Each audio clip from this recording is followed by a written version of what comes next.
Good morning, boys and girls, and welcome to another episode of Pep's Corner. Today we will continue reading our book, Volcanoes. We will read chapter 4, which can be found on pages 39 through 50. Our focus and purpose is posted on the screen. Again, that's our intention for reading today. So go ahead, make sure you grab your book and have it in hand and are actively following along in reading. Remember, boys and girls, to reread a second time so you are fully prepared for shared reading. Let's begin. Chapter 4, Links and More Links.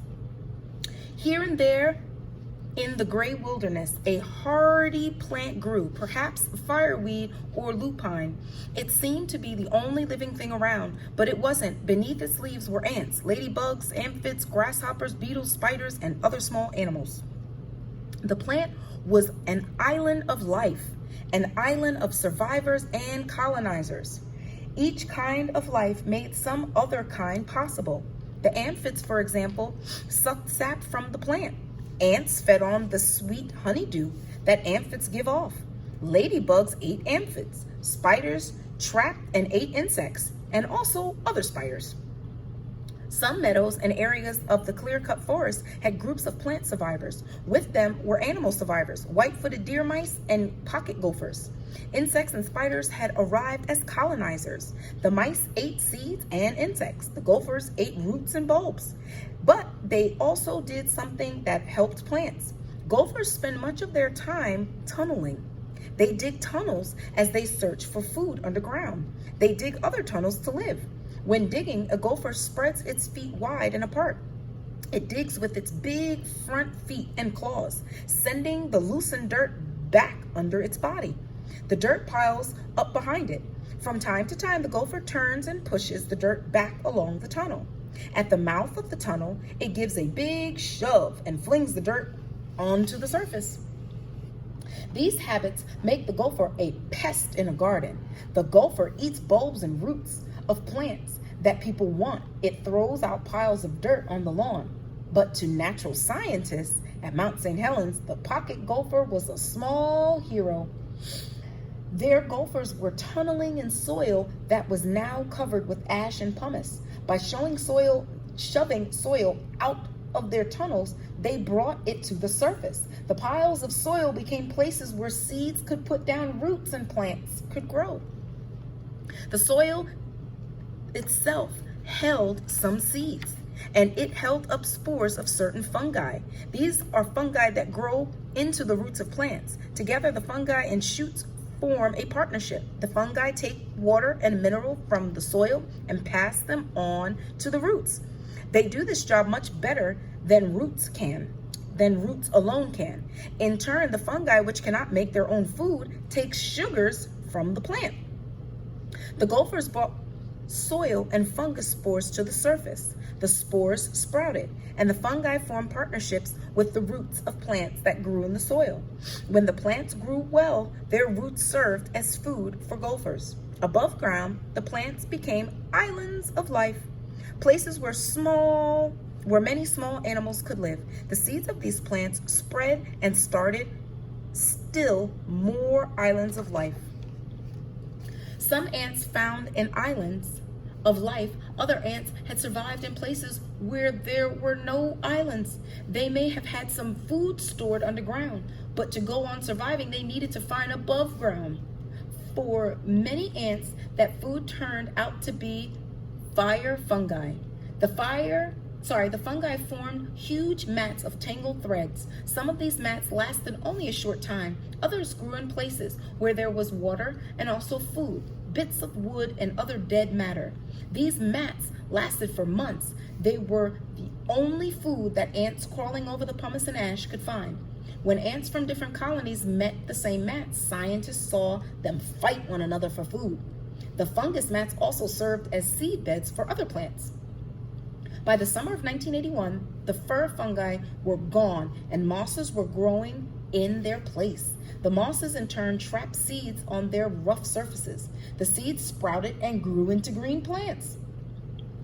Green plants are living things that make their own food, so nearly all other forms of life depend on green plants for food.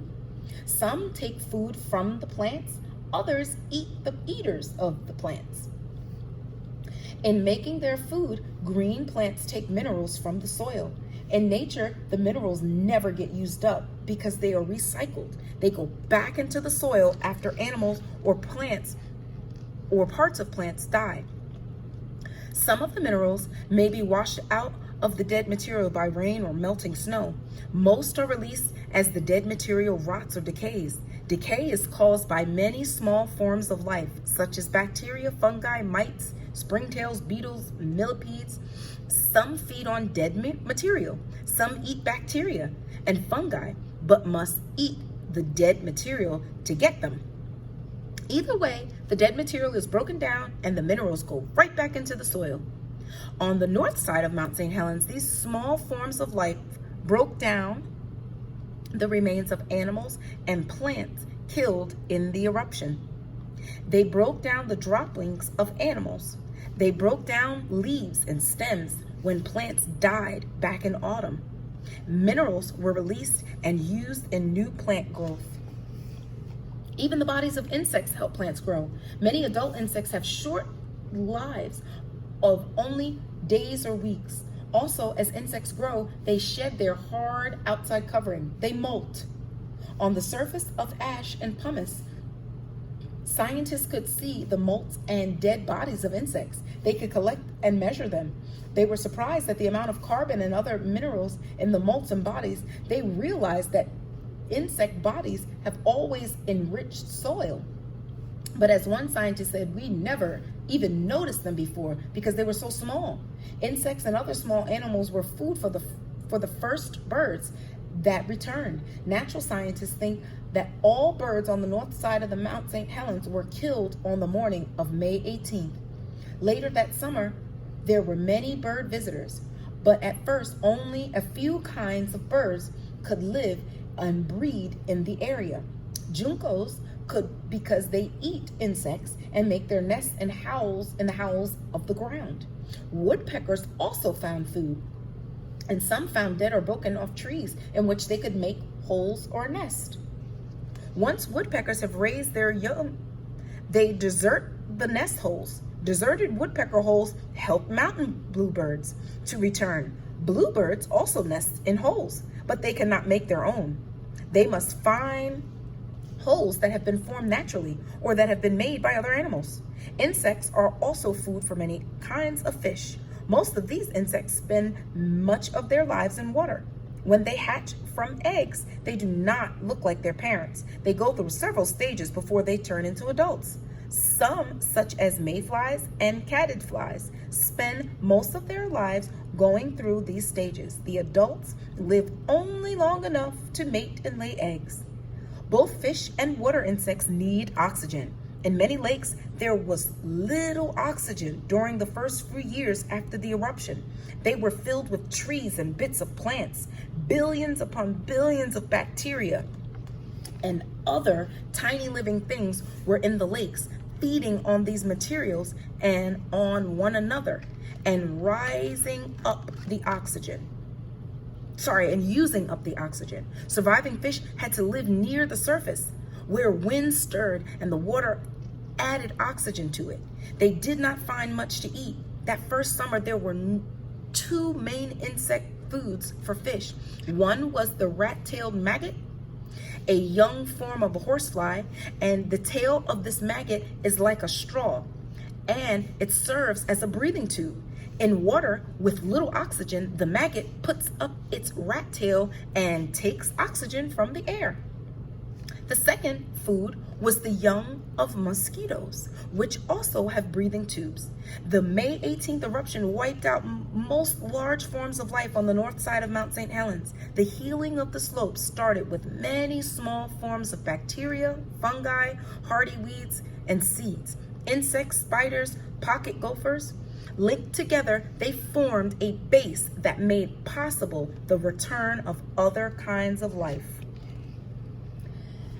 By the end of the first summer, some survivors had died, but others were still alive and well. Colonizers had been arriving steadily. Looking up in autumn, scientists saw the air was silver with seeds and insects blowing in with the wind. Life was coming back to the volcano as it had many times before. Make sure you take a look at the other photographs, and you can see some of these other sprouted plants and different flowers that are helping to form and bring life back, to start life back after the eruption.